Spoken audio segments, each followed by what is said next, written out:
양떼, 염소떼 나눠놓고 양떼들한테 이렇게 말씀하세요. 너희는 하늘나라를 차지해라. 우리가 뭘 잘했다고 하늘나라를 차지합니까? 너희들은 내가 목말랐을 때, 굶주렸을 때, 헐벗었을 때, 병들었을 때, 감옥에 갇혔을 때, 나그네 되었을 때 따뜻하게 맞이해줬다. 주님, 우리가 언제 그랬습니까? 그러니까 예수님 이렇게 말씀하세요. 너희 형제 중에 가장 보잘것없는 사람 하나에게 해준 게 곧 내게 해준 것이다. 혹시 여러분들 노숙자의 집에 가갖고 노숙자들한테 식사를 한번 대접했어. 그러면은 그 노숙자한테도 대접했지만은 누구한테도 대접한 거야? 그렇죠. 노숙자 안에 있는 예수님한테도 대접한 거예요. 그러니까 그걸 다 대접받았던 예수님은 마지막 날에 그 대접받은 걸 다 갚은 거예요. 근데 여러분들이 병든 사람, 감옥에 갇힌 사람, 노숙자들한테 한 번도 대접해 준 적이 없어. 마지막 날 예수님한테 받을 거 있어요, 없어요? 없어요. 지금 어려운 이웃한테 잘 베풀어 준 사람은 나중에 가서 예수님한테 따질 수 있어. 내놓으라고, 내가 해준 거 해준 거 내놓으라고 따질 수 있어요. 예수님 마태복음 25장에 말씀하셨기 때문에. 근데 왼편에 있는 사람한테는 예수님이 이렇게 말씀하세요. 악마와 그의 졸도들을 가두려고 준비한 영원히 꺼지지 않는 불 속으로 들어가라. 우리가 뭘 잘못했다고 그럽니까? 그냥 예수님이 이렇게 말씀하세요. 너희들은 내가 목말랐을 때, 굶주렸을 때, 헐벗었을 때, 병들었을 때, 감옥에 갇혔을 때, 나그네 되었을 때 따뜻하게 맞이하지 않았다.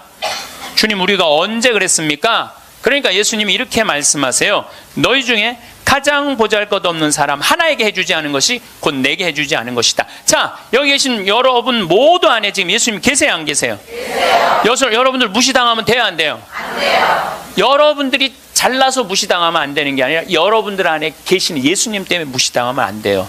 자기 자존심을 지키는 거는 여러분들은 예수님이 거하는 성전이기 때문에 여러분들 자존심을 지켜야 돼요. 저는 이번에 아주 굉장히 슬펐다가 너무너무 멋있는 사장님을 하나 만났어요. 도시락 업체, 그것도 미국에서 와서 우리나라에서 사업을 하는 도시락 업체 사장님인데, 우리도 고객을 존중해야 되지만 고객도 우리를 존중해 주지 않으면 내쫓겠다 이거예요. 그 선언서를 제가 읽어드릴게요. 제목이 참 재미나요. 공정 서비스 권리 안내. 우리 직원이 고객에게 무례한 행동을 했다면 직원을 내보내겠습니다. 그러나 우리 직원에게 무례한 행동을 하시면 고객을 내보내겠습니다. 참 멋있죠? 우리 부관장 신부님이 로마 유학 갔다 오신 분이에요. 그런데 저녁에 맥주집에 이제 뭐 신학생 때 갔으니까 맥주 막 먹을 때잖아요. 맥주를 먹으니까 떨어지면 뭐라 그래? 웨이터 계속 불렀대요. 그랬더니 사장이 딱 오더니 나가라고 그러더래요. 왜 나가냐고 그러니까 왜 우리 직원을 종부리듯 부리느냐고. 술 떨어진 거 알면 우리가 찾아가고 필요한 거 있느냐고 물어볼 텐데 왜 내 직원을 종부리듯 부리느냐고. 이렇게 종부리듯 부리는 당신은 여기서 맥주 먹을 자격 없다고 나가라고. 근데 이게요, 유럽도 그러고 미국도 그래요. 미국도 가면은요, 아줌마 못 불러요. 올 때까지 기다려야 돼. 근데 우리는 내가 돈 주고 부린다고 식당에 가서 어떻게 해? 아줌마 왜 안 갔다 와? 안 갖고 와? 이게 종부리듯 부리는 거예요. 이 뒷말이 더 멋있어요. 상품과 대가는 동등한 교환입니다.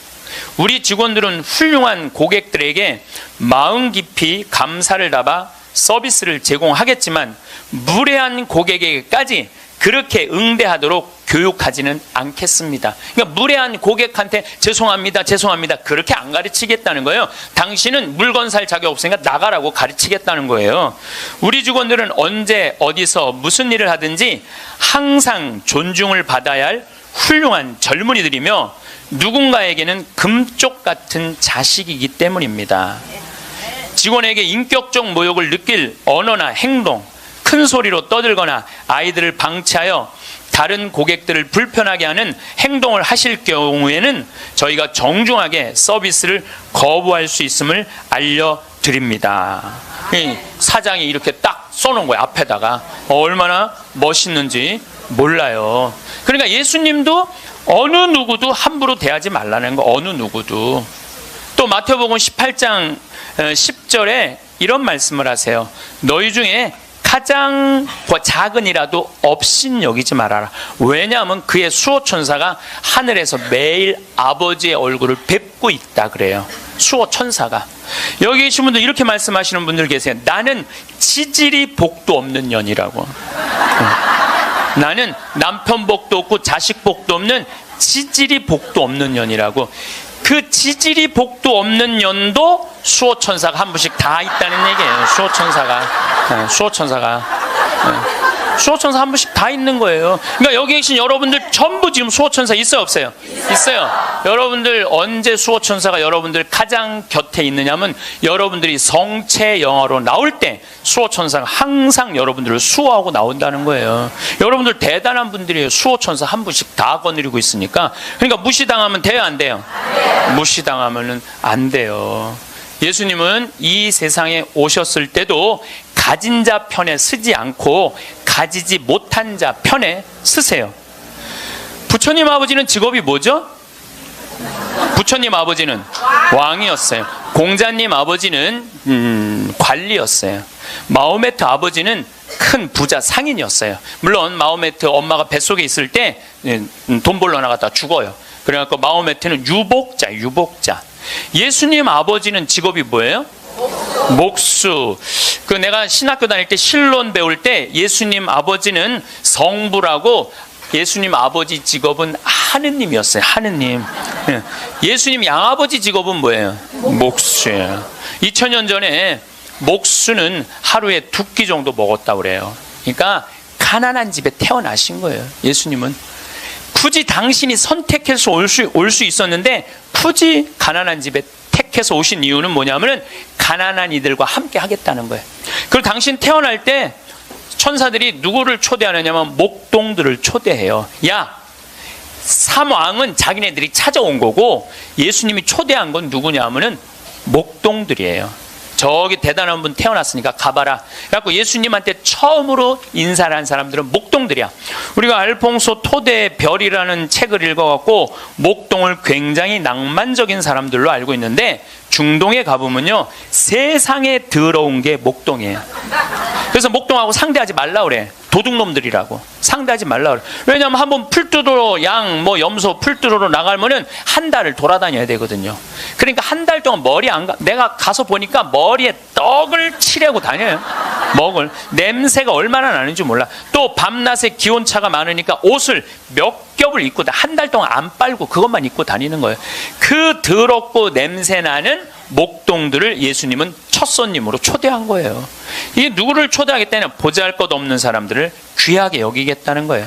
그리고 당신 활동하실 때는 앞 못 보는 사람, 듣지 못하는 사람, 말하지 못하는 사람, 팔 오그라드는 사람, 등 굽은 여자, 다리 오그라드는 사람, 몸 썩어가는 나 환자, 몸 파는 여자, 나라 팔아먹은 세리들이랑 먹고 마시고 놀았다고 그래요. 저는 신약 성서 읽으면서 가장 가슴 떨리는 성서 구절이 뭐냐면 예수님은 그들과 먹고 마시고 놀았다. 이거를 읽으면 막 가슴이 떨려요. 여러분들, 세상에 먹고 마시고 노는 것처럼 중요한 일이 어디 있어요? 그렇죠? 여러분들 저하고 뭐 방송을 통해서 유튜브를 통해서 친숙하시죠? 친숙하다 하더라도 나하고 먹고 마시고 놀진 않잖아요. 먹고 마시고 놀 수 있는 사이는요, 친하지 않으면 못해요. 여러분들도 누구랑 먹고 마시고 놀아요? 친한 사람들이랑 먹고 마셔요. 오늘 이거 끝나고 나면 길거리에 나가고 너 오늘 나하고 먹고 마시고 놀자. 길거리에 있는 사람한테 말할 수 있어요, 없어요? 귀싸대기 맞을 거예요. 여기 오늘 같이 온 친구들하고 야, 우리 오늘 강의 끝났으니까 요 명동에 가고 우리 먹고 마시고 놀자. 친하지 않으면 못하는 거예요. 친하지 않으면은. 그리고 먹고 마시고 노는 사이는 그 사람의 속사정을 다 알아요. 그 사람이 뭘 힘들어하는지, 그 사람의 고민이 뭔지. 먹고 마시고 놀지 않으면 모르는 거예요. 본당 신부도 마찬가지예요. 본당 신부할 때 5년 동안 사목을 했는데 교우들하고 한 번도 먹고 마시고 놀지 않았어. 그러면 여러분들은 본당 신부하고 추억이 있을까요, 없을까요? 없어요. 이게 웃을 일이 아니에요. 루카복음 7장 8절에 예수님은 먹보요 술꾼이라고 그래요. 먹보요 술꾼이라. 저도 본당 신부할 때 사목을 하는 기본이 뭐냐면 먹고 마시고 노는 거였어요. 사목의 기본이 먹고 마시고 노는 거였어요. 장례가 나잖아요. 그럼 저는 반드시 초상집에 갔어요. 초상집에 가갖고 장례 전날 가갖고 소주 한 병 내오라고 그래요. 그럼 상주 전부 다 오라고 그래요. 상주들하고 소주 한 잔씩 하면서 먹고 마시면서 어머니가 어떻게 살았는지, 아버지가 어떤 병으로 돌아갔는지 얘기를 다 들어요. 그리고 1시간을 그렇게 소주 한 병을 먹으면서 이야기를 하고 다음날 강론할 준비할 필요가 없어. 강론. 왜냐하면 강론 때 이 엄마가 어떻게 살았고 가족은 어떻게 하고 다 얘기할 수 있는 거예요. 먹고 마시고 놀고 왔기 때문에 공감이 되는 강론을 할 수 있는 거예요. 근데 만약에 초상이 났는데 내가 그 집에 한 번도 간 적이 없어. 그냥 장례만 딱 왔어. 그 강론은요, 그 고인들하고 남아있는 유족들하고 아무 공감대가 없는 강론을 할 수밖에 없어요. 예수님이 우리가 이 신약 성서를 읽을 때 너무너무 착착 쉽게 와닿죠. 왜 우리가 쉽게 알아들을 수 있는지 아세요? 예수님이 우리랑 먹고 마시고 놀았기 때문이에요. 이게 얼마나 가슴 설레는 성서구절인지 몰라요. 어떤 가르침보다 위대한 말이 뭐냐면 예수님은 그들과 먹고 마시고 놀았다예요. 저도 87년도에 시각장애자들하고 1년 동안 여기 상계동에서 먹고 마시고 놀아봐서 87년도에 내가 그분들하고 1년 동안 살면서 물어봤어요. 여러분들은 살면서 뭐가 가장 힘드냐고. 그랬더니 그분들이 하는 얘기가 가장 힘든 게 뭐냐면 내 몸으로 난 자식 얼굴을 모르는 거래요. 내 몸으로 난 자식 얼굴을 모르는 거예요. 여러분들은 애들 어때요? 애기 나면은 이뻐요 안 이뻐요? 막 100일 200일 된 애들 보면 손가락 보면 어때요? 기가 막히죠? 그러니까 엄마들, 애기 엄마들 보면 막 애 손도 막 먹고 발도 막 먹잖아요. 막 먹어 보니까 먹을 기세야. 먹을 수만 있으면은 너무너무 좋으니까. 그리고 그냥 눈에 티만 들어가도 막 뭐 이거 비벼내고 그러는데 나한테 한다는 애가 신부님 이만한 애를 눈에 넣어도 안 아프대. 눈에 넣어도 안 아프대. 이걸 넣는데 어떻게 안 아파. 눈알이 터지든지 뭘 하든지 해야 될 거 아니야. 눈에 넣어도 안 아파. 그렇게 좋다는 거야. 그렇게. 아기를 보는 기쁨은요, 그건 세상에 돈으로 살 수 없는 기쁨이에요. 우리 집에도 드디어 조카가 장가를 가서 딸을 낳았어요. 로사라는, 나는 이제 할아버지가 됐어요. 조카 손녀가 있어. 조카 손녀가. 근데 그 집에 가보면 참 볼만해요. 증조 할머니, 증조 할아버지, 할머니, 할아버지, 엄마, 아빠 여섯이서 둘러서갖고 얘가 이제 막 돌 며칠 전에 지났거든요. 얘는 가만히 보니까 아무것도 안 해. 그런데도 여섯이서 둘러서갖고 그냥 쳐다보고 있다가 눈만 뜨면 뭐라 그러냐면 눈 떴다. 눈 뜬 게 뭐 이렇게 대단한 일이라고. 6명이 둘러앉아갖고 눈 떴다고 난리를 치고 거기다가 얘가 빵긋 웃기만 하잖아요. 그러면 그때부터는 애가 재롱을 피는 게 아니에요. 증조 할머니, 증조 할아버지부터 재롱을 피기 시작해. 오르르 깍꿍. 이게 누가 재롱 피는 거야. 내가 보기엔 지들이 재롱 피면서 얘가 재롱 핀다는 거야. 시간 가는지 모른다는 거야. 내가 보기엔 자기네들이 재롱 피고 얘는 그냥 껌뻑껌뻑 쳐다만 보는데. 이 애기를, 그래서 애들은 1살 때 평생 할 효도를 다 한다는 거예요. 1살 때. 여러분들 그때 그 기쁨 평생 애들은 2살 때부터 효도 안 해요. 왜 효도 안 하는 줄 아세요? 1살 때 이미 다 했어. 근데 뭘 2살 때부터 해.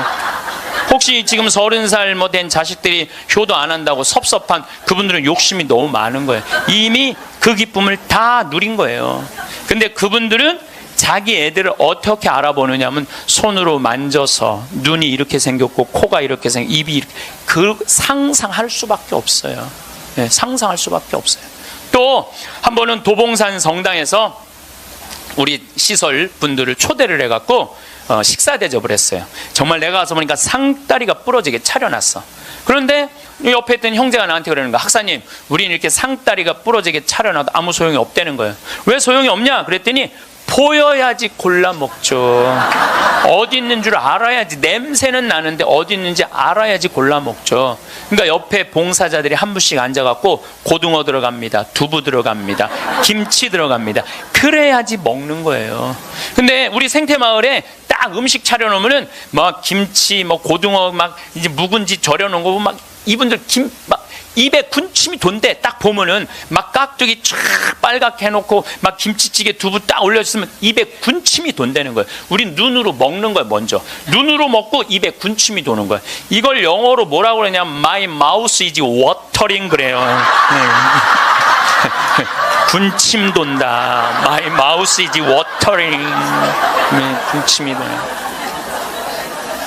근데 그분들은 눈으로 먹는 기쁨이 없는 거예요. 여러분들 뭐가 지지리 복도 없긴 뭐가 지지리 복도 없어. 이 눈으로 벌써 음식을 먹는데 이거 눈알 하나 갈아 끼는데 1억이라는데 2개 갈아 끼면 2억인데 2억을 끼고 지지리 복도 없는 년은 무슨 지지리 복도 없는 년이야. 또 87년도는 인천에서 수원에서 전철이 전부 다 의정부로 갔어요. 그때만 해도 우리 시각장애자들이 전철에서 바구니 들고 어두운 밤에 깜깜한 밤에 이러고 가면은 500원씩 1000원씩 줬어요. 기억나시죠? 네. 그렇게 하루 종일 전철을 오고 가면서 모으면은 그때 돈으로 꽤 컸대요. 15,000원, 20,000원 됐대요. 그때 돈으로. 그러면은 창동이나 도봉역에서 딱 내리면은 도둑놈들이 따라다니다가 역에서 나가면은 그걸 낚아채 가는 거예요. 그걸 낚아채 가는 거예요. 그럴 때 너무너무 속상하다는 거. 너무너무 화가 나. 하루 종일 고생한 건데. 그러니까 누굴 데리고 나가느냐면 5학년, 6학년, 중학교 1학년 된 자기 애들을 데리고 나가는 거예요. 자기 애들은 그거 일 나가는 게 죽기보다 싫은 거예요. 매일 우리 시설 마당에서 애들이 울어. 너 왜 울어? 그럼 자기 일 나가기 싫다는 거예요. 네가 무슨 일을 나가는데 애들이 얘기해 주는 거예요. 낚아채 갖고 엄마 아빠가 나 데리고 나간다고. 그럼 엄마 아빠 손 잡고 지팡이 잡고 전철 안에 왔다 갔다 하는 거 걔네들이. 그러는 수원이나 인천은 아무 상관없대요. 창동이나 도봉역에 딱 그 전철을 지나갈 때 되면 누굴 만나냐면 반 친구들을 만나는 거야. 반 친구들이 그걸 보고 다음날 학교 가서 다 소문을 내는 거야. 제 엄마 손잡고 국어라로 다닌다고. 얼마나 그 나이에 자존심이 상해요. 그러니까 내가 그들과 먹고 1년 동안 먹고 마시고 놀지 않았으면 그분들의 아픔을 몰랐을 거예요. 예수님은 이 세상에 오셔서 3년 동안 정말 가지지 못한 사람이나 가진 사람이나 누구하고 먹고 마시고 놀았어요. 그러니까 강생이라는 말 참 많이 듣죠.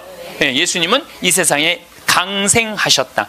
그냥 몸만 오신 게 아니에요. 삶 자체로 이 세상에 들어오신 거예요. 그래서 우리랑 먹고 마시고 놀면서 우리가 고민하는 게 뭔지, 우리가 힘들어하는 게 뭔지 너무너무 잘 아셨어요. 그래서 예수님은 특별히 아픈 사람들, 병든 사람들 고쳐주는 거 주저하지 않으셨어요. 다 고쳐주셨어요. 그리고 최후의 만찬 때 마지막 날 제자들의 발을 씻어주고 난 다음에 예수님이 이렇게 말씀하세요. 요한복음 13장에 내가 너희들을 사랑하였듯이, 사랑한다는 게 뭐냐면 너희들과 먹고 마시고 놀면서 너희들을 위로했듯이 너희도 서로 사랑하여라. 이게 마지막 날 유언이야. 서로 사랑하라는 게. 그런데 지금 한국에는 크리스찬이 2천만이 있어요. 개신교 1,500만, 가톨릭 500만. 크리스찬이라는 건 뭐냐면 그리스도처럼 살겠다는 거예요. 여기 계신 여러분들 전부 왜 세례받았냐면 그리스도처럼 살라고 세례받은 거야. 그러면 이 대한민국에 2천만 명의 그리스도가 살고 있는데 요즘 대한민국에 보면 2천만 명의 그리스도인이 살고 있는 것 같아요? 아니죠? 예수님이 서로 사랑하라고 말하고 간 적이 없는 것 같아. 예수님이 이렇게 말하고 가신 것 같아. 너희들 서로 괴롭힐 수 있는 한 괴롭혀라. 이렇게 말씀하고 가신 것 같아. 얼마나 서로 괴롭히는지. 작년 4월 6일 날 윤승주 일병이 죽었어요. 군대 간 지 4개월 만에 4명의 선임이 괴롭혀갖고. 근데 어떻게 괴롭혔느냐면 치약 한 통을 다 짜서 강제로 먹였다는 거야. 치약 한 통을 다 짜서. 그리고 가래침을 뱉고 그걸 핥아 먹으라고 그러고. 이게 사람이 할 짓이에요? 사람이 할 짓이 아니에요. 죽기 이틀 전에는 냉동 음식을 입에다가 집어넣고 얼굴을 때리고 밥알이 튀어나오면 다시 삼키라고 그러고 핥아서. 결국은 기도가 막혀서 죽었다고 발표가 나왔어요. 그런데 윤승줄병 사돈 쪽에 정형외과 의사가 있어요. 젊은 애가 기도가 막혀 죽을 리가 없다. 한번 시신을 다시 보자. 시신을 꺼내봤더니 온몸에 피멍이 다 들은 거야. 이틀 동안 마대자루로 때린 거예요. 그래갖고 맞아 죽은 거예요. 쉽게 말하면 맞아 죽은 거예요. 잠도 안 재우고. 근데 윤승줄병은 군대 가기 전에 전액 장학생이었어요. 대학생이었는데, 그리고 과 대표였고, 이렇게 멀쩡한 아이가 군대 가고 죽은 거예요. 그래서 작년 내내 군대를 개혁한다고 난리를 치는데, 저는 군대를 개혁해서 될 일이 아니에요. 여러분들, 우리나라 애들은 군대 가기 전에 이미 다 망가져서 들어가요. 우리나라 중고등학교 애들, 여러분들 남자애들 보면 눈빛 보면 어때요? 살벌하지 않아요? 이렇게 눈빛 딱 마주치면은 어떤 놈이야 걸리지, 내가 오늘 가만히 안 놔둬, 이런 기세예요. 우리나라 지금 중고등학교 남자애들은 극도의 스트레스 속에서 자라는 거예요. 왜? 경쟁 속에서 경쟁만 가르치고 협력, 이해, 양보, 사랑 이런 게 안 배워요. 경쟁, 출세, 1등만 배운 애들이야. 그러니까 눈에 도끼가 있는 거야, 애들이. 그런 애들이 군대 가고 서로 괴롭히는 거예요. 이미 군대 가기 전에 망가진 거예요. 여러분들, 이 텔레비전 보면 요즘 대한민국 뭔가 잘못 가고 있다는 생각 안 들어요? 뭔가 우리 지금 잘 가고 있어요? 잘 못 가고 있어요. 대한민국 건국이념은 뭐예요? 홍익인간 그건 4348년 전에 단군 할아버지가 한 얘기고, 대한민국 건국이념은 뭐예요? 대한민국 건국이념은 뭐냐면 우리도 한번 잘 살아보세요. 돈이야, 돈. 돈이라면은요 무슨 짓이든 해요.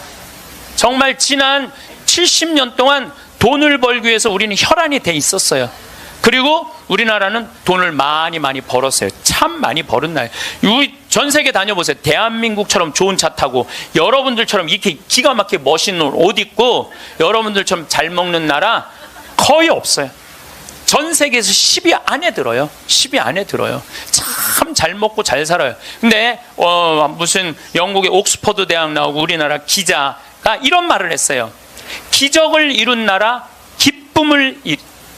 기적을 이룬 나라, 기쁨을 잃은 나라.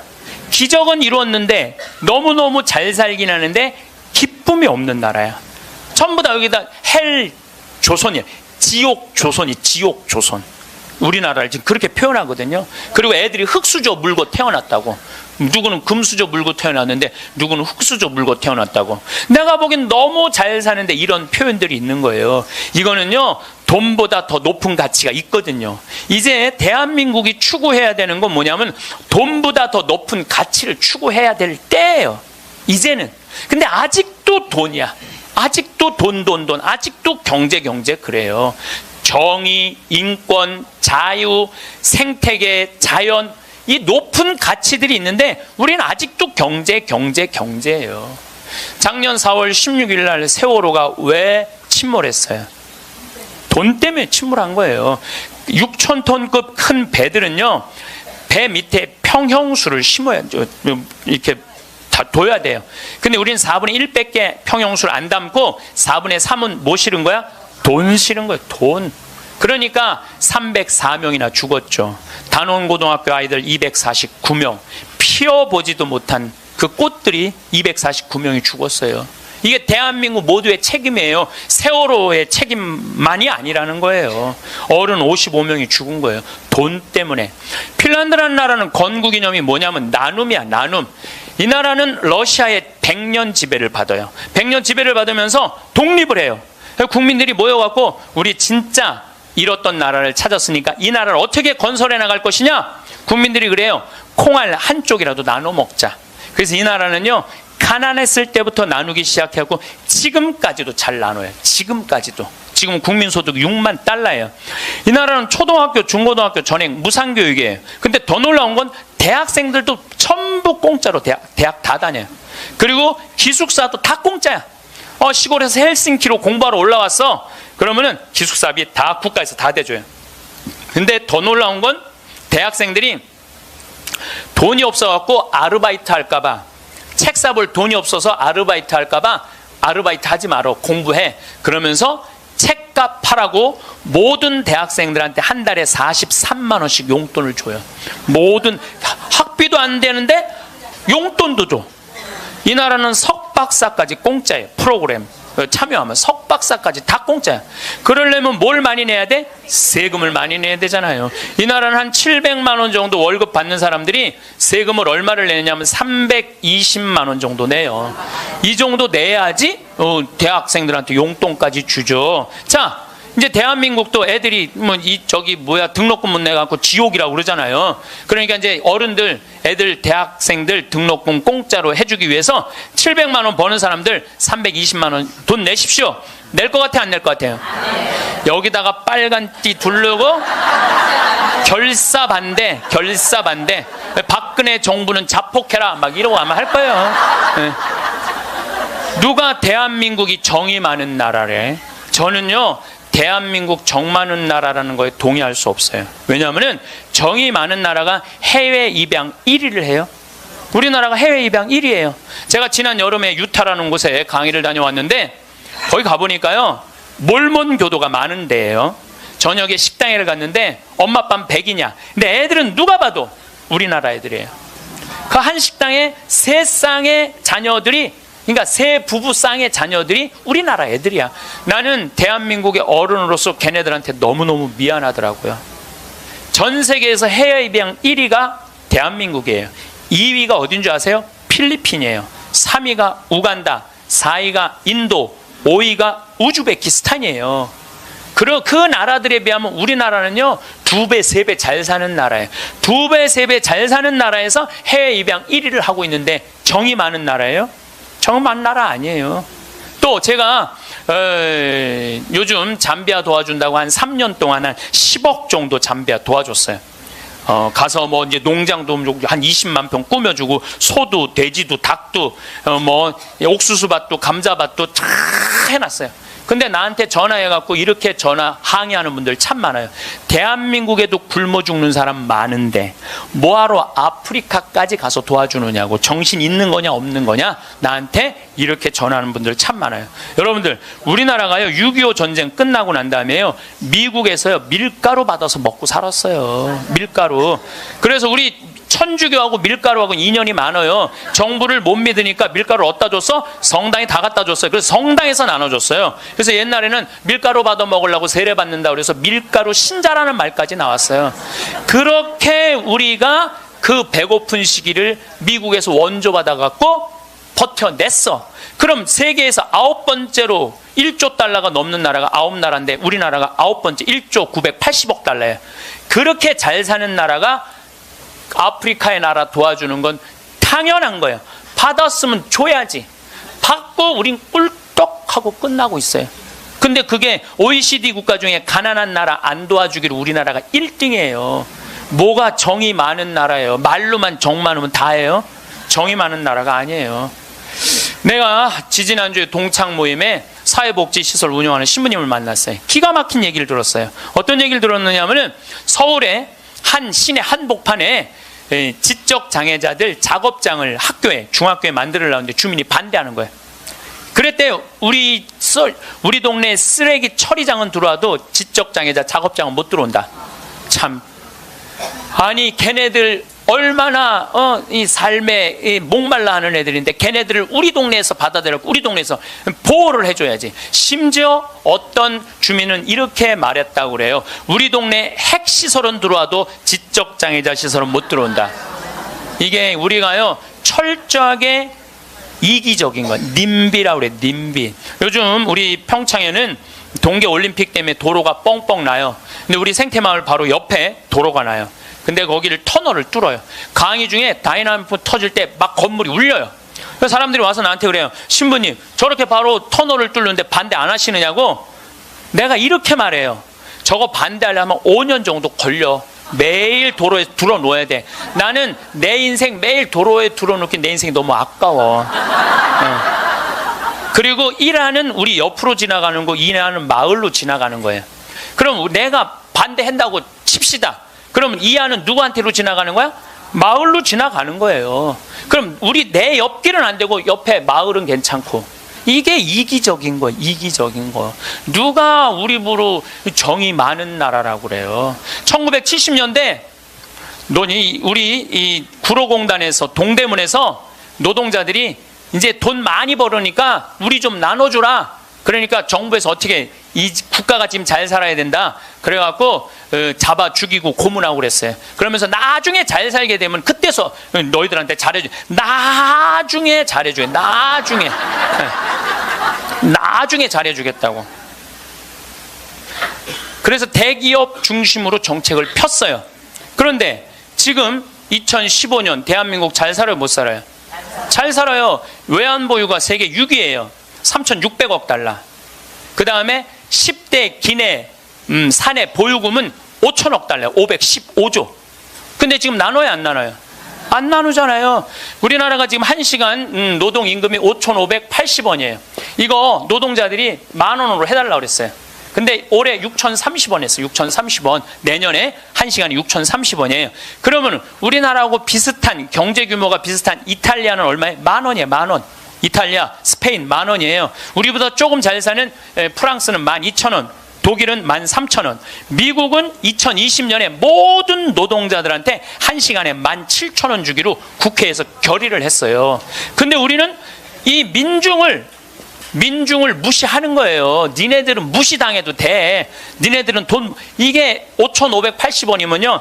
한 달 22일 일하면 얼마 버는 줄 알아요? 98만 원 받는 거예요. 98만 원. 그거 갖고 먹고 살라는 거예요. 기업에는 515조나 있으면서 안 내놓는 거예요. 세금으로 안 내놓는 거예요. 그냥 가지고 있는 사람만 더 부자가 되는 거예요. 가지고 얼마 전에 우리 삼성이 아시아 최고의 부자 가문이 됐대요. 저는 그걸 읽으면서 너무너무 창피했어요. 왜 너무너무 창피했느냐 하면은 우리나라는 경제 규모가 1조 달러야. 일본은 6조 달러, 중국은 14조 달러야. 그럼 최고의 부자는 일본이나 중국에서 나와야지 우리나라에서 나와요. 이 얘기는 뭐냐면 삼성이 회사 운영을 잘하기도 했지만 중소기업, 하청업체들한테 1,000원 주고 500원 주고 그 나머지 500원 갖고 세계 아시아 1위 된 거예요. 다 같이 잘 살아야지 잘 사는 거지 한 기업만 잘 산다고 잘 사는 게 아니에요. 그리스가 왜 망했어요? 그리스가 한두 부자 자기네들 세금 다 뒤로 돌리는 바람에 나라가 망한 거예요. 나중에 나누긴 뭘 나중에 나눠. 노동자들이 잘 살아야지 국가가 잘 사는 거예요. 호주만 해도 광부들이 연봉이 얼마냐면 1억 2천이에요. 광부들이. 내가 지금 호주에 나오고 같이 봉사활동 다니는 치과의사, 우리 요한 바오로 치과의사가 있는데 어저께 나한테 한 얘기예요. 신부님, 호주에는 배관공, 전기공, 목수가 저보다 돈 더 많이 벌어요. 아주 능력 있는 치과의사인데 돈 더 많이 번다는 거예요. 그러니까 노동자가 잘 사는 나라가 행복한 나라예요. 예. 나중에 나눠주긴 언제 나눠줘. 나중에는 다 굶어 죽고 난 다음에 나눠줘요. 나누려면 언제 나눠야 돼? 지금 나눠야 돼. 지금. 내가 성당 질 때도 부자들한테 신축 헌금 좀 하시죠. 그럼 신부님 나중에 땅 팔리면 할게요. 나중에 땅 팔리면 할게요. 이런 분들은요 절대 안 해요. 착한 일도 많은 사람들, 신부님 내가 나중에 돈 벌면 할게요. 이런 사람들은 착한 일 안 하겠다는 사람들이에요. 지금 하지 않으면 나중에는 못 하는 거예요. 나중에는. 지금 해야 돼. 하려면 지금 해야 돼요. 우리는 직업에 귀천이 없다고 이야기합니다. 그런데 제가 소방관들의 삶을 조금 들여다보니까 직업에 귀천이 있더라고요. 우리 한국 사회에서는 이번 여름에 알래스카 강의를 갔었는데 마침 소방관 팀장, 거기는 캡틴이라고 부르는데 팀장 집에 머무르게 됐어요. 그래서 너무 궁금하잖아요. 특별한 직업을 가진 분이니까. 그리고 미국에서 인기 직업 1위는 소방관이에요. 그래서 제가 물어봤어요.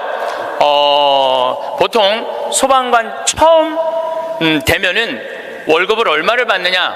그랬더니 한 4천만 원 정도 받는데요. 연봉이. 그리고 1년 반 훈련이 끝나갖고 정식 소방관이 되면은 6,500만 원 정도를 받는데요. 근데 우리나라 소방관은 정식적으로 소방관 합격을 해갖고 임명을 받으면은 첫 월급이 얼마냐면은 140만 원이에요. 사람의 생명을 이렇게 건지는 소방관들이 연봉이 이런 거 저런 거 다 따져서 한 2,500, 많을 때는 3천만 원밖에 되지 않습니다. 우리 그 캡틴이라는 분은 은퇴를 하고 리타이어를 하고 다시 소방관으로 다시 재취직을 해갖고 미국은 그런 경우가 참 많아요. 일단 한번 은퇴하고 다시 그 자리로 가서 일하는 경우가 많아요. 그래서 그러면은 당신은 연봉이 얼마가 되냐 그러니까 저는 좀 많죠 그러더라고요. 그래서 얼마가 되느냐 그랬더니 한 1억 5천만 원 정도 됩니다 그러더라고요. 그러니까 미국에 가보면은요, 소방관 월급이 팀장, 캡틴 정도 되면은 1억 5천만 원 정도 돼요. 그리고 뉴욕 경찰, 뉴욕에 강의 갔을 때 내가 그런 거 궁금해 하잖아요. 얼마나 받나. 뉴욕 경찰은 연봉이 얼마냐 그러니까 뉴욕 경찰들은 경위 정도만 되면은, 경사 정도만 되면은 1억이 넘어간대요. 1억이. 그러니까 미국은 소방관, 경찰관, 군인들이 보통 한 5년 정도만 근무를 하면 1억이 넘어가요. 1억이.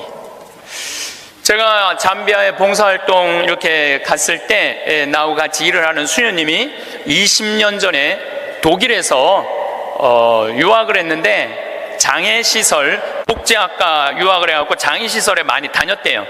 근데 그 장애시설에 심리학과 여자 교수가 있었는데 퇴근할 때 보니까 그 운전기사랑 퇴근을 하더래요. 그래서 어떻게 운전기사랑 퇴근을 맨날 하느냐고, 저 사람 내 남편이라고. 심리학 교수면은 20년 전만 해도, 우리 지금도 심리학 쪽 공부를 했다 그러면은 사회적으로 최고의 직종인데, 아니 당신은 교수고 심리학 교수고 의사인데도 이렇게 대단한데 어떻게 저렇게 남편이 운전기사인데 창피하지 않느냐고. 아무 문제 없다고. 우리 남편은 저 운전하는 걸 너무너무 좋아한다고. 그러니까 이 사람들은 자기가 교수고 남편이 운전기사라도 그 운전기사라는 것 자체가 하나도 안 창피한 거예요. 근데 우리나라 만약에 아내가 대학 교수인데 남편이 노란 학원차 운전하고 다니면은 창피할 것 같아요? 안 창피할 것 같아요? 우리 뭐라 그럴까? 당신 관도 그냥 내 얼굴로 그냥 살아. 아마 분명히 그럴 거예요. 우리나라는요, 머릿속에 직업에 귀천이 있는 나라예요. 그래갖고 수녀님이 너무 놀래니까 거기서 한 가지 더 내가 너무 놀래니까 수녀님이 더 놀라운 일이 있다고. 우리 장애시설에 청소하는 아줌마가 있었대요. 맨날 와서 창문 닦고 아주 즐겁게 노래도 하고. 근데 하루는 동양 수녀님이니까 수녀님 우리 집에 초대하고 싶다고. 그래서 그 청소하는 아줌마 집에 갔대요. 갔는데 집이 대궐처럼 으리으리하더래요. 근데 딱 나오는데 그 집 청소하는 아줌마가 이런 대궐집에 청소하는 그 뒷방에 있나? 갔는데 그 청소하는 아줌마가 알아볼 수 없을 만큼 귀 부인의 옷을 입고 딱 나오더래요. 수녀님 너무 놀래갖고 어떻게 된 거냐고 그랬더니 나는 사실은 내 남편이 철도 청장이라고, 이 독일의 철도 청장인데 나는 청소하는 게 너무너무 즐거워서 내가 청소하러 가는 거라고. 자기 남편이 철도 청장이라도 자기가 청소하는 게 하나도 안 창피한 거예요. 우리나라 지금 철도 청장 부인이 지금 무슨 동방자애 학교 가갖고 청소하고 앉아있다고 그러면 그 월급 다 받는데, 그래갖고 그 월급 받아갖고 그 부인은 어떻게 하느냐면은 기부를 한대, 도네이션을 한대요. 자기 너무너무 즐겁다고. 그러니까 직업에 귀천이 없어요. 우리 알래스카에서 내가 한 일주일 동안 그 집에서 지냈는데, 이 캡틴은 요트가 있어, 집에. 요트. 그리고 그 캠핑카 있죠? 차 안에 침대도 있고 음식도 해 먹을 수 있는 캠핑카도 있고. 그래서 나하고 동갑이에 또 그 친구가 신부님 여행 가자 그래서 정말로 요트도 타보고 캠핑카도 타보고 우리나라의 소방장 정도, 팀장 정도인데 그렇게 행복하게 잘 살고 있더라고요. 근데 우리나라 사람들 머릿속에는 행복의 등식이 뭐냐면은 1등 서울대 판검사 행정고시 봐갖고 사무관 국회의원, 이게 행복의 공식이야. 그래서 막 청소를 한다든가 소방관을 한다든가 경찰관을 한다든가 그런 거 들떨어진 애들이 하는 거라고 생각을 하고 있는 거야. 그리고 실질적으로 월급도 어떻게? 아주 적고, 우리나라 국회의원들은 1년에 월급이 한 1억 한 3천만 원 정도 돼요.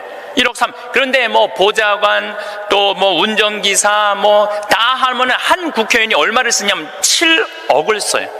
7억을 써요. 한 국회의원들이 어마어마하게 쓰는 거죠. 그런데 1000을 기준으로 하면 노르웨이 국회의원들은 일을 1000개를 하면은 우리나라 국회의원들은 그렇게 많은 돈을 벌고도 105개 정도밖에 안 한대요.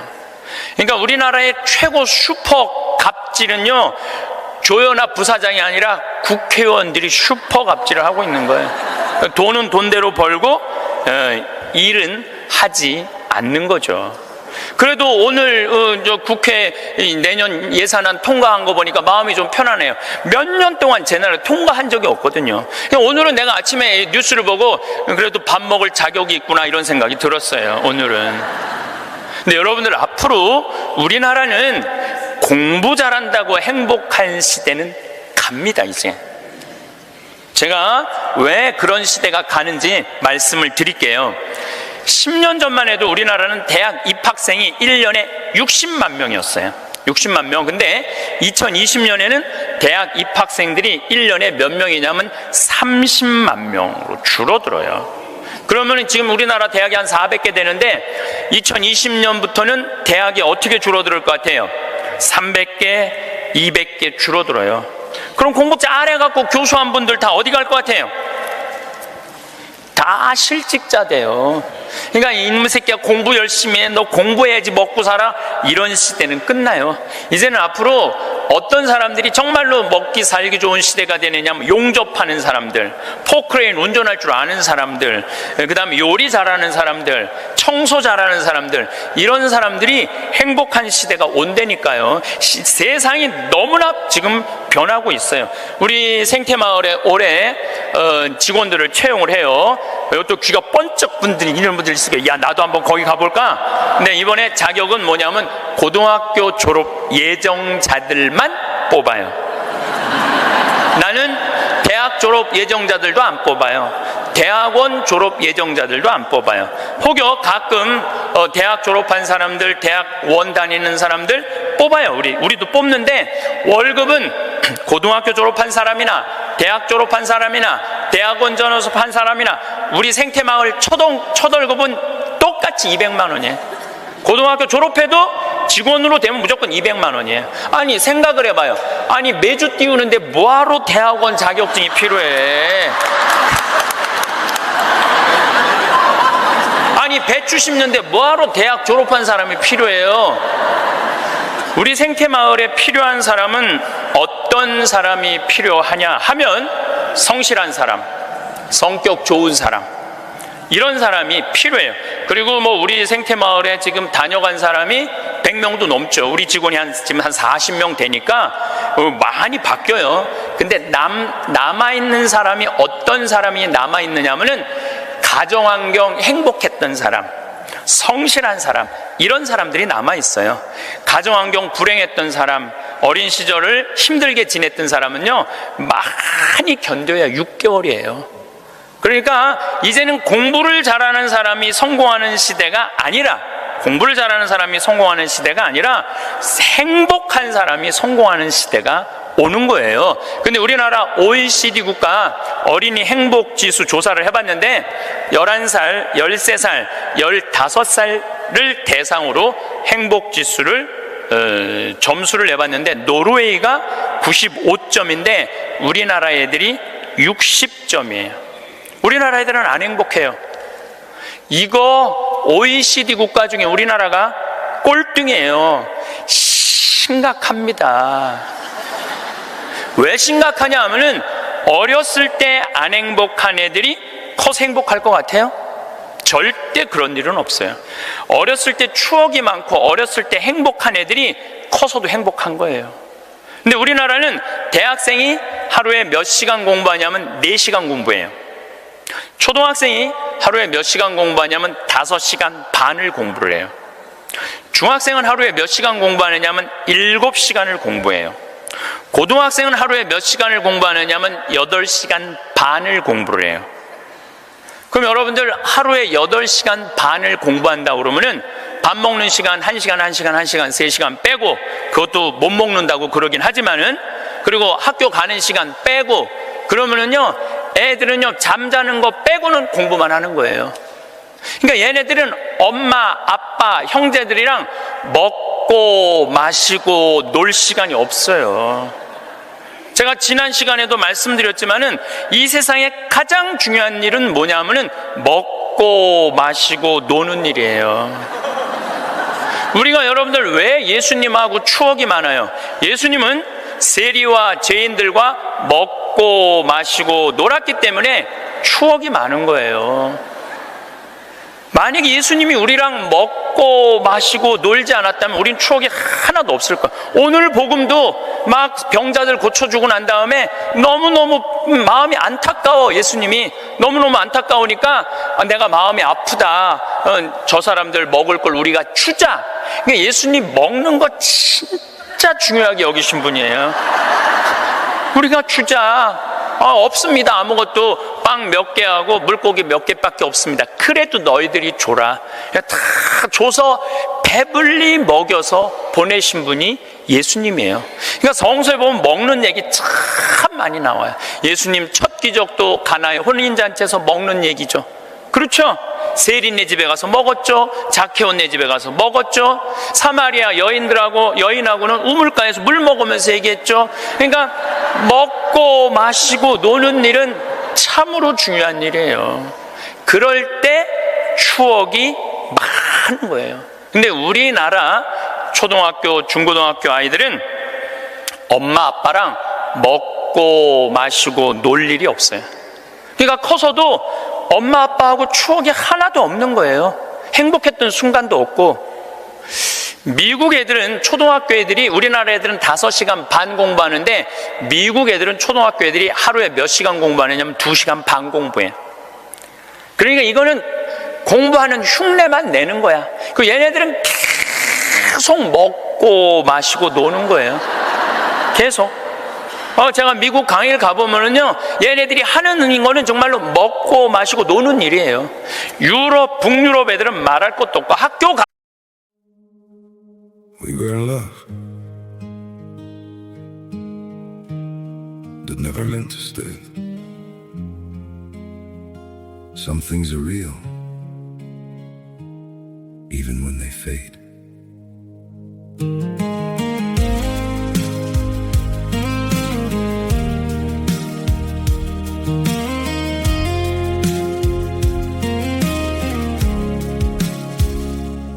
I used to think if we kept holding on, we could bend the truth somehow. But love can't fight what's pulling us apart, and it's breaking us down now.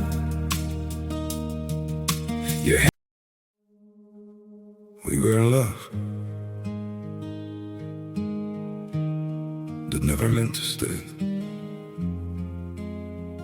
Some things are real, even when they fade.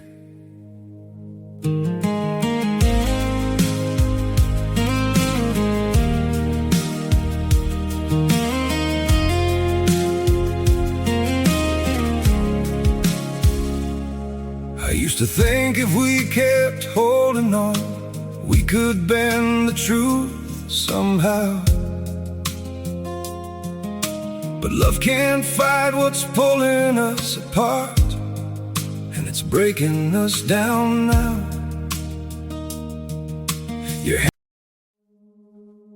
We were in love that never meant to stay. Some things are real, even when they fade.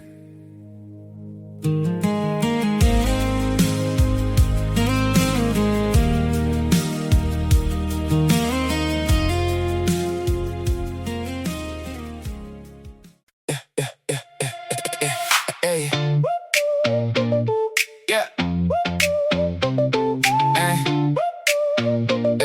Yeah.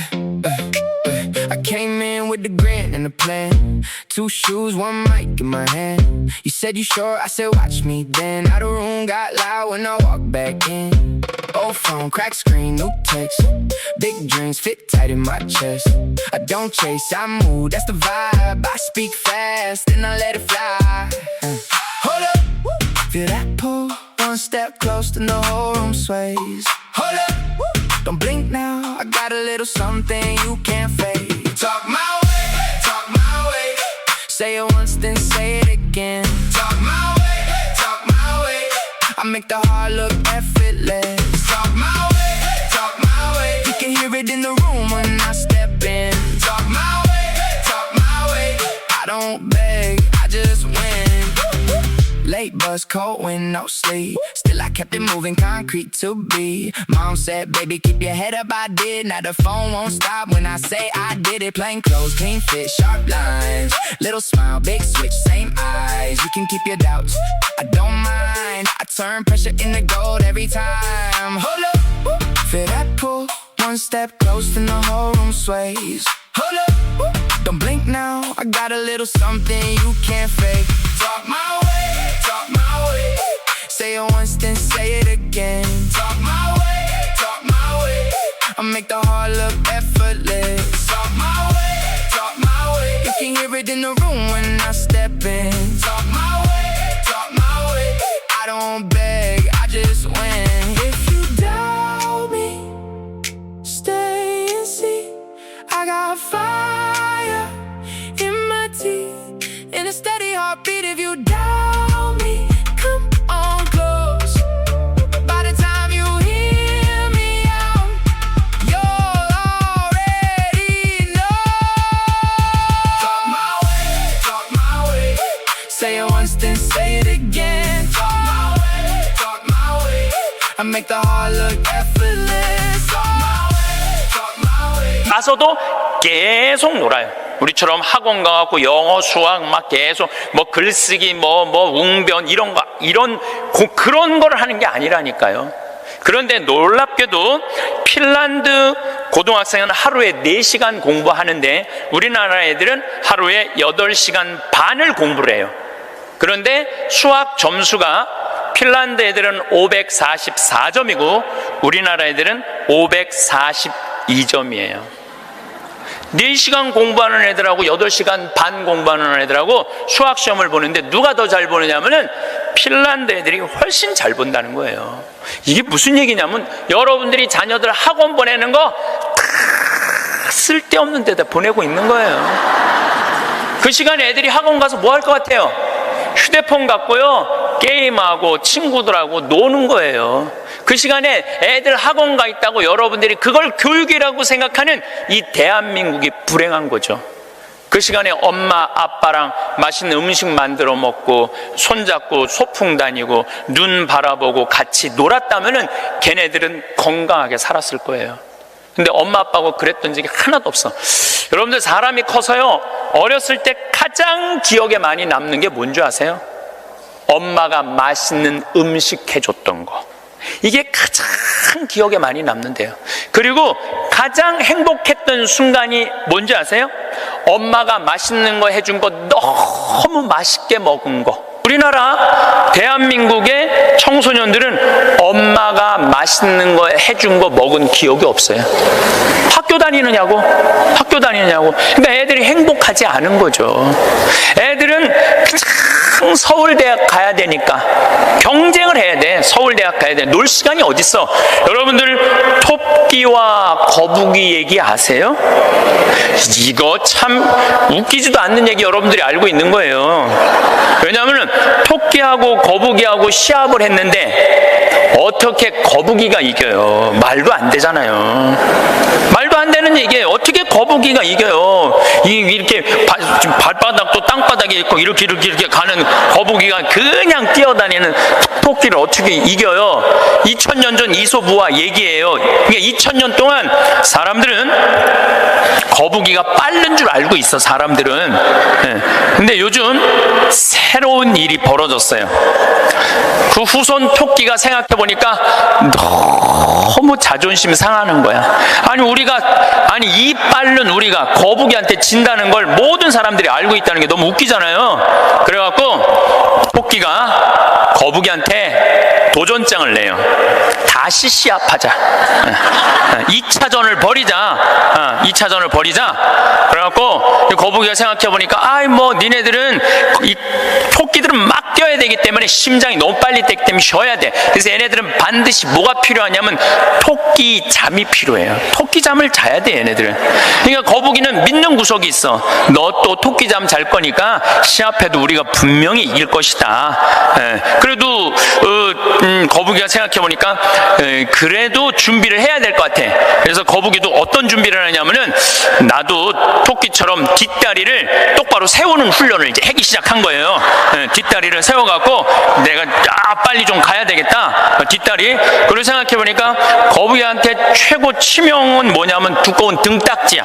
그래서 등딱지를 가볍게 갈기 시작했어요. 병원 다니면서 나 좀 갈아줘라, 이거 좀 가볍게. 그래갖고 준비를 충분히 했어요. 드디어 2차전이 시작이 됐어요. 아니나 달라 토끼가 총알같이 뛰어나갔죠. 근데 거북이는 뒷다리를 이제 세워놨으니까 거북이도 만만치 않잖아요.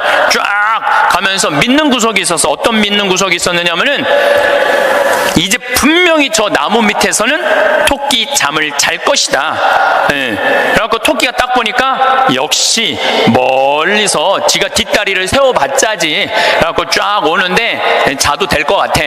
딱 잠을 자면서 내가 1시간만 자야지, 2시간 잘 거야, 1시간만 자야지. 그런데 이제 거북이는 지나갔어. 지나가면서 네가 그러면 그렇지, 네가 토끼 잠을 자야지. 딱 어느 정도 중간까지 갔는데 토끼가 깨어난 거예요.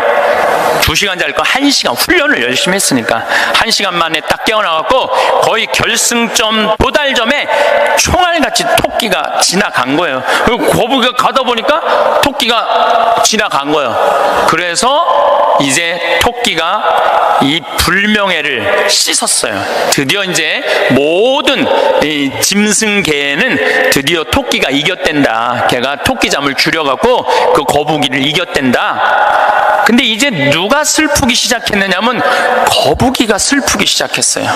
내가 지다니, 이건 있을 수 없는 일이다. 내가 2000년 동안 거북이의 그 성실성 하나로 거북이가 토끼를 이겼다고 모든 세상이 다 알고 있는데 내가 이게 지다니, 이건 있을 수 없는 일이다. 절치부심한 거북이가 다시 토끼한테 도전장을 냈어요. 한 번 더 붙자. 3세판이다. 3세판. 한 번 더 붙자. 토끼가 그래? 그러면은 귀양 내가 명예를 씻으려면 완전히 씻어야 되니까 한 번 더 붙자. 이번에 거북이는 아무리 생각해도 뒷다리 갖고는 안 될 것 같아. 앞다리까지 세우는 훈련을 한 거야. 이거를 이렇게 똑바로 세우는 훈련을 한 거야. 그래갖고 정말 피나는 훈련을 해갖고 근육을 다 세웠어요.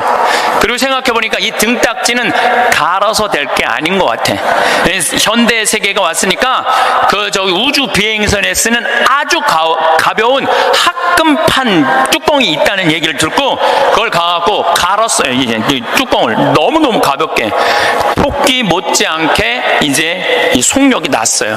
근데 거북이가 아무리 생각해도 그거 갖고 안 될 것 같아. 그래서 마지막 한 수를 가지고 있었어요.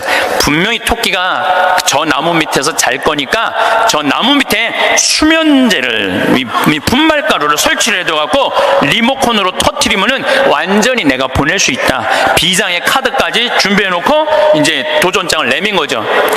토끼는 아무리 생각해도 이번에 지면은 이 다시는 회복할 수 없을 것 같아요.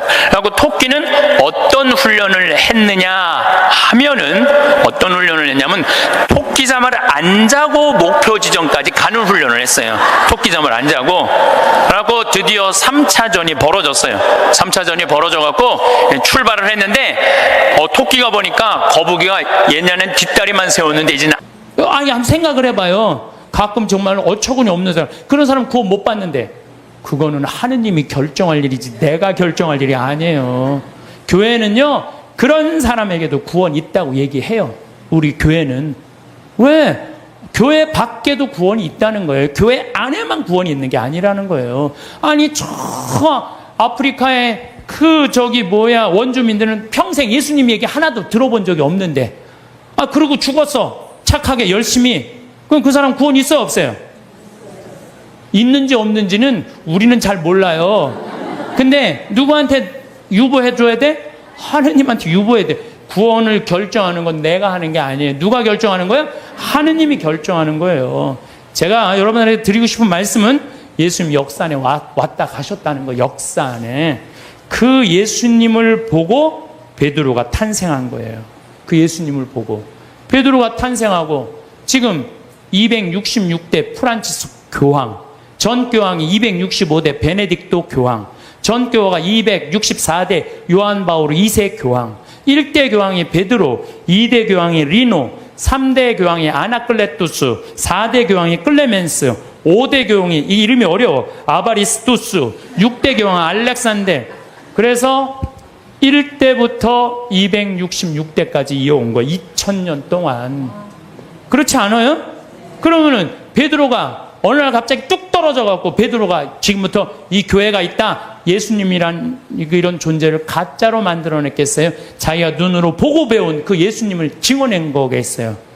눈으로 본 예수님을 증언한 거예요. 예수님이 3년 동안 우리랑 같이 사셨고 십자가에 못 박혀 돌아가셨고 부활하시고 이거를 체험해 갖고 증언한 거야.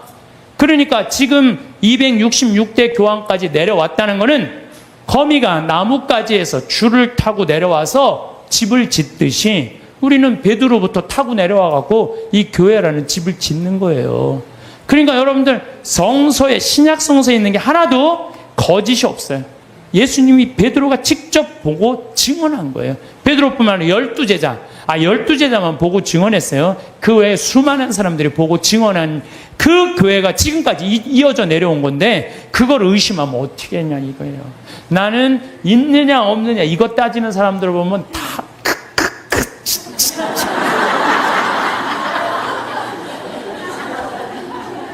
가슴이 답답해요. 어떻게 그렇게 의심이 많아요? 하느님은 우리를 지어내신 조물주시고 창조주셔요. 그냥 꽉 붙잡고 살면 돼요. 내가 태어난 날 본 사람 없어. 네 생일이 6월 7일이다. 내 생일이 6월 7일이에요. 내 생일이. 그래서 6월 7일이다. 6월 7일인지 믿는 거예요. 정화상 성인은 감옥에서 쓴 책 상대상서에서 이런 글을 써요. 사람이 한 편의 걸작이나 한 편의 명화를 보면 존경하고 예찬하듯이 우주 만물에 한없이 많고 아름다움도 하나의 걸작이고 명화일진데 드물게도 그것을 만든 이가 누구인지를 묻지 않으면 어떤 이유인지 모르겠습니다. 우리가 모나리자, 레오나르도 다빈치가 그렸다 그러면 레오나르도 다빈치가 그린 줄 아는 거예요. 경복궁 이거 진 사람 있다 그러면 경복궁 진 사람 있는 거예요. 이 우주 만물 얼마나 저 산 얼마나 아름다워요.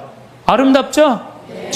저 물 한 개 피는 거 봐요. 구름 얼마나 아름다워요. 저 아름다운 걸 보면서 이 우주 만물의 지은이가 누구인지를 묻지 않으면 얼마나 답답하냐 이거예요.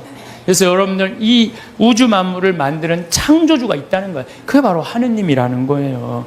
심지어 칸트라는 철학자는 참 재미난 얘기를 했어요.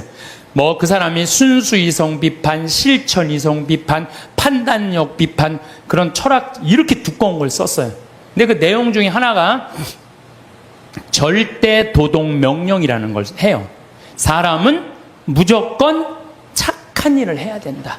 이걸 자기 철학 논리에 주장을 해요. 그런데 가만히 보니까 정말로 착하게 사는데 이용만 당하고 괴로운 사람 있어요 없어요?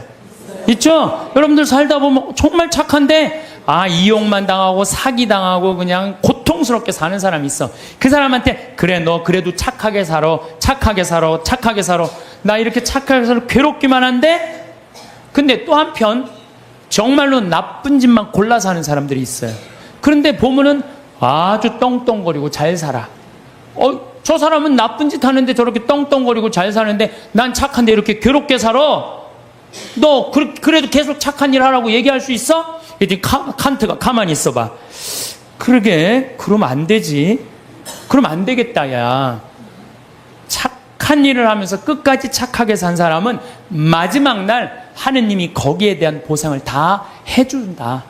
악한 일을 한 사람은 마지막에 악한 대가를 다 치르게 한다. 그래서 실천이성 비판이라는 데선 그 하느님이 좀 있어줘야 되겠다. 양심의 기준을 세우기 위해서. 그래갖고 그 사람이 마지막에는 하느님의 신의 존재가 있어야 되겠다. 그래요. 뭘 그걸 그렇게 어렵게 설명을 해. 우리 4대 교리에 있는데 상, 선, 벌, 악. 착한 일을 한 사람은 상을 받고 악한 일에서 벌 받는 거. 마지막 날이요. 착한 일을 한 사람은 거기에 합당한 보상을 하느님이 다 해주셔요. 근데 악한 일만 하고 나쁜 짓만 골라서 하고 요즘 텔레비 보면요. 정말로 내가 보기에는 아니 돈이 여러분 한 20억만 있으면 되지 않아요? 20억? 아유 시부님 20억이라도 2억이라도 있었으면 좋겠어요. 2억이라도. 근데 뭐 무슨 전임 대통령이 뭐 그 추징금을 뭐 2천억인가 뭐 했는데 그 중에 많이 냈더라고요. 231억을 아직 안 냈대요. 231억을. 나는 그 앞에 200자만 빼고 31억만 좀 내갖고 좀 참.